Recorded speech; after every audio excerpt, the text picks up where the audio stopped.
Hello fellow searchers, and I've been saying for a long time that I'm going to do a beginner's guide to metal detecting. So, first thing first, what do we want when we come out metal detecting?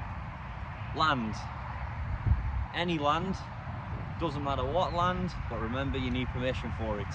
So who do we need to get permission off? Well, all land in England is owned, so for a start we need to find the owner of the land, whether that be council, whether that be a farm owner, or whoever it may be. We still need permission for that land. So if you're like myself and like detecting pasture, as you can see around me, make sure you go and ask a local farmer. If he says no hard doubts about it, go to the next local farmer. Let's see what you can find. You can go to the beach, but do check again on the Crown Estate site on what beaches you can go on. Most of the time it's highlighted in purple what you can go on, and there's certain times such as low tides or high tides when you're allowed on to the beach. So please do check them as well before heading there. It can end up with a big hefty fine.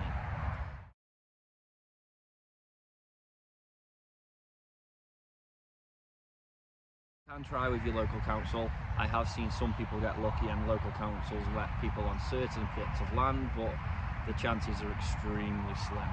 So what's the next thing? One, you want insurance. Now, I've had land where farmers have asked me multiple times, have you got insurance?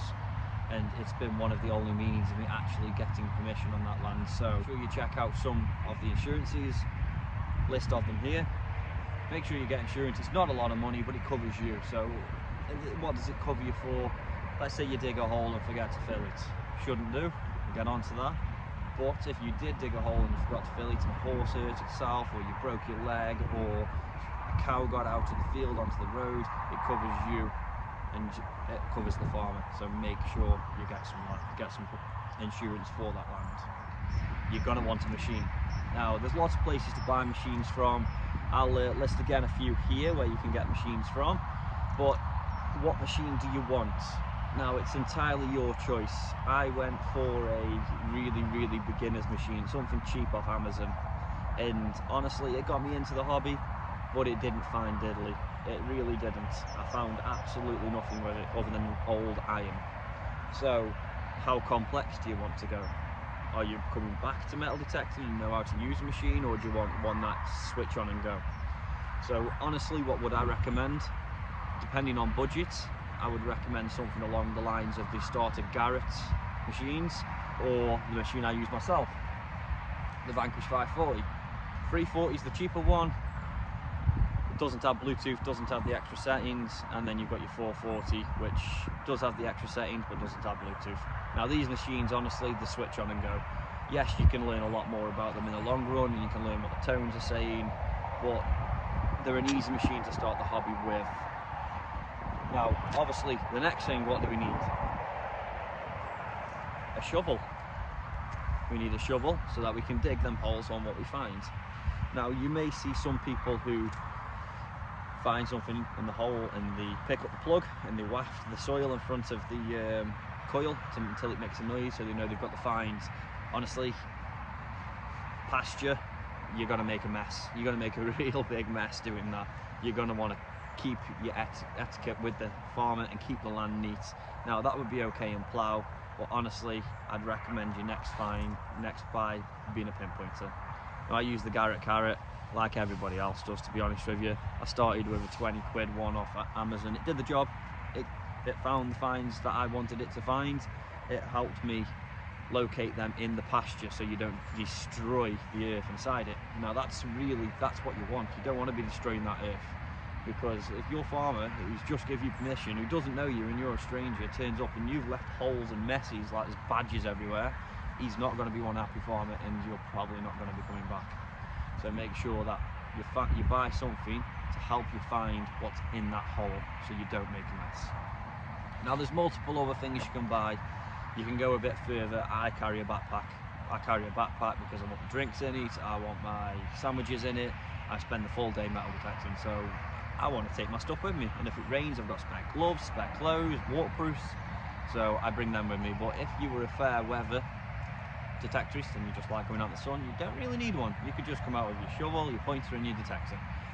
But what else do you need if you're finding a lot of trash, which in all honesty we all find trash? You need a bag. Now I use the searcher bag just for the fact I do like the netting in the bottom with the multiple pockets. I've cut the drinks holder to fit a digger in. The digger's very good at locating things in the hole, so you don't have to dig a bigger plug. So we can then find out what's in the hole and find, or just poke the sides away. So it's a good little tool. But this bag, I've walked over here to film this and already found rubbish, and I'm going to take it with me. I'm not going to leave that in the middle of the field, because I'm going to have a unhappy farmer, or we're going to get a lame cow, and a lame cow is going to make an unhappy farmer, which means I don't come back. So a bag is, even a plastic bag, guys, just take your rubbish with you, don't leave it around. And the last one, I use fine tubs. Yes, I've got this one in this bag, I've got others in my other bag, but this one's got multiple compartments. I think I had it from Crawford's, and put multiple fines in it, anything that's of importance. Now, what do we need to do when we're in the field? So one, wrap up warm. It's freezing, guys, it's England, it's not very often we get nice weather, but how do we use this machine when we're in the field? So let me show you. So guys, first thing first, coil to the ground, turn my machine on and get it set up. Now when I'm swinging this coil, I want to be swinging it in a closest to the floor as I can, in a flat motion, trying not to curl up at the edges, which is a very, very common mistake, which is curling the detector up. You're going to lose a lot of ground, a lot of fines by doing this. So make sure when you're walking with your machine, you keep it as low to the ground as you can and keep the coil generally slow. I have a tendency to brush the grass as I'm doing it, so that I know that I'm doing it correctly. Now, holding your machine, we want to make sure that the armrest is comfortable. I like a strap, some people don't. So I have it comfortable, back straight and at a length to fit me. I don't want it too short. If I've got it too short, I'm going to be detecting like so and have a bad back, and I won't be detecting for long that way. So I have it to the right height for me, which I'm 6 foot, and we start to swing. And I keep my back nice and straight, because trust me, your fine pouch gets a bit heavy after the day. You don't want to be carrying any more excess weight on your back. Now, when it comes to digging a hole, so let's show you. When digging a hole, let's say you've pinpointed your target and we want to dig a hole right here. Do I want to put the shovel in the ground and just do this? No, because I'm going to ruin the ground. So let's say the find is there. I'm going to dig all the way around the find, trying not to make a ridiculous sized hole like some other people you may watch, and then pulling the plug out of the ground, turning the plug over, and then being able to locate what's actually in the hole, which I don't know if there's anything in here. My machine wasn't turned on, so okay, there is something, but locating what's in the hole or what's in the plug itself. It's probably just going to be garbage. Yes, I can already see it dying, and I'll fetch that out after this video. So that's how we deal with it. When we put this back, minimal damage has been done to the ground. The plug is still intact. I can see the shape, I can see where it's deepest. I'm going to put the plug back in, and then I am going to tread around the edge of the plug just to seal that ground back up, and the farmer would never know. So that's how we deal with the ground. What do we do when we find finds? So if you're finding iron and stuff, it doesn't really matter unless that's what you're into, but we do have laws in the UK on what happens when we find treasure. So look at the Treasure Act and understand what happens with treasure.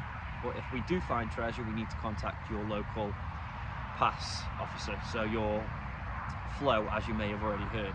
So if you do, go to their website, I'll put the link below, go to their website, have a look through the rules for them, such as any nomination of coins over 300 years old made of precious metal needs to be reported to them. It needs to be reported in 14 days. You could get in a lot of trouble for it, and there's a lot of fines for not doing so. So you find treasure, you need to let them know. There is a procedure it goes through, so it's not as simple as you think it is, where you find treasure and you're rich. It doesn't quite work like that, because most of the time you just find nails. But if you were lucky enough to find it, tell them. They may want to see you. If they do want to see you, it's normally in a museum. You set up a meeting. It's a bit hard with the coronavirus at the minute. I've been after an appointment for nearly 2 years. So it's quite difficult, but at least report them.